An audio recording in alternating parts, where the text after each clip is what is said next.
Hey guys, thanks for joining me on another episode of Jack's Mechanics. Today we have a 2017 Holden Trax presented to us from another workshop. Well, it's been at another workshop, but the customer brought it in and they said it's running lean, p0171, and I just had a look at the invoice, which is what they say. Running lean, they just put a fuel system cleaner in there and it looks like that's all they did. So the customer said it felt like they were getting a runaround. Maybe it's been there more than once, with no invoices potentially.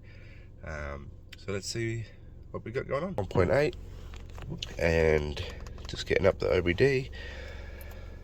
2017 model, system 2 lane bank 1, which is good that the code's there.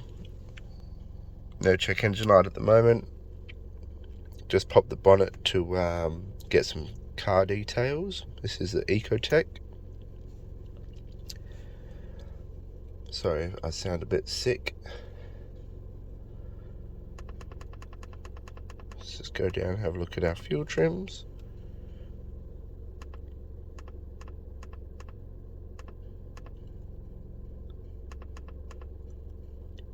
Okay, yep, very lean.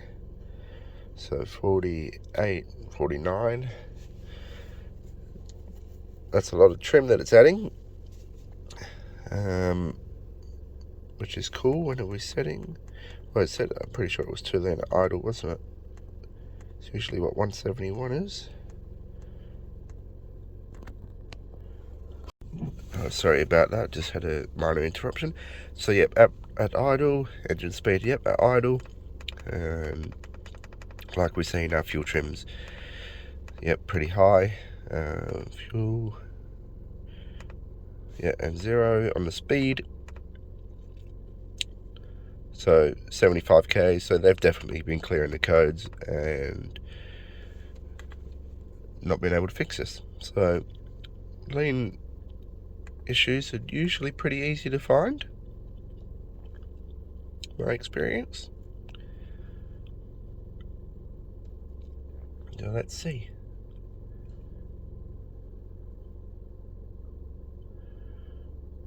So it puts lean right now. Close loop.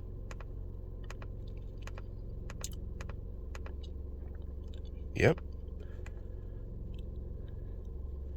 Just put my foot on the brake pedal, see if it changes anything. We would expect something, because there's a big whack of vacuum going in.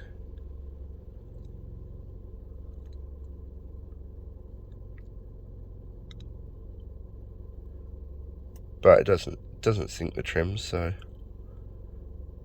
just changing them a bit.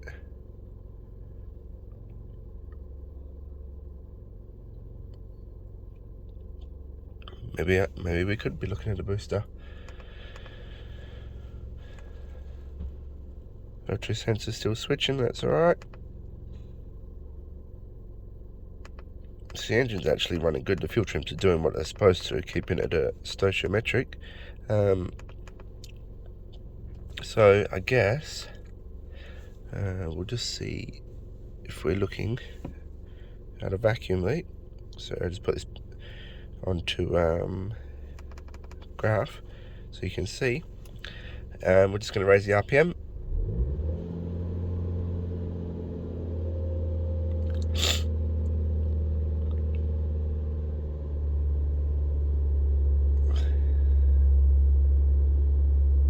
Alright, so definitely looks like we're looking at a vacuum leak issue here.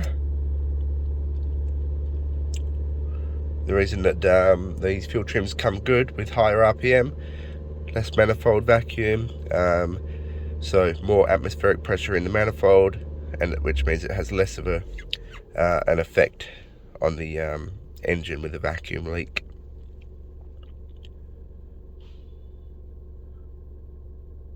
Sweet. From the sake of looking at that, pressing that brake pedal, I'm just going to go and clamp that brake line just for a quick easy test, see what happens there.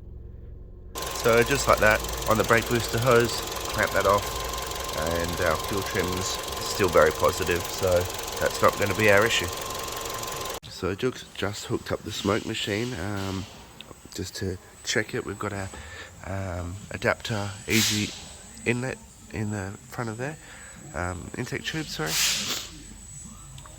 and then just found this straight away. So that'll do it.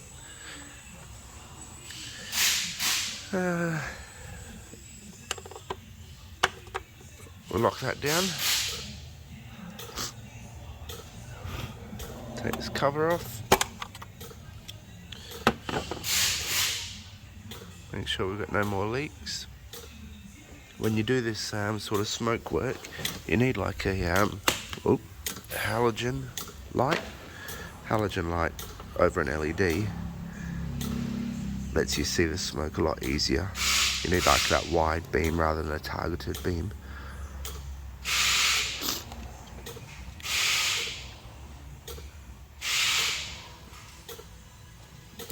So you can hear the smoke tester sort of ticking away like that. Generally, that means that there's no leak. So I will put this back together and we'll start it up and have a look at our trims. Well, that was an easy fix. Negative here, still positive. That means the short term is pulling away from the long term. Will be becoming pretty much equal. We'll just leave this run for a couple of minutes and we'll recheck, but absolutely it's a fix. Obviously just previous service, and the cap's a bit awkward to go on, I guess, but not ideal, something that the mechanic really should have picked up on. Yeah, so get a smoke tester, makes stuff easy to find. Follow your fuel trims, follow your test with your race RPM, see if you've got a vacuum leak, and we'll go from there. Thanks for following us, guys. If you took anything from this, please consider liking, please consider subscribing. We'll see you at the next one.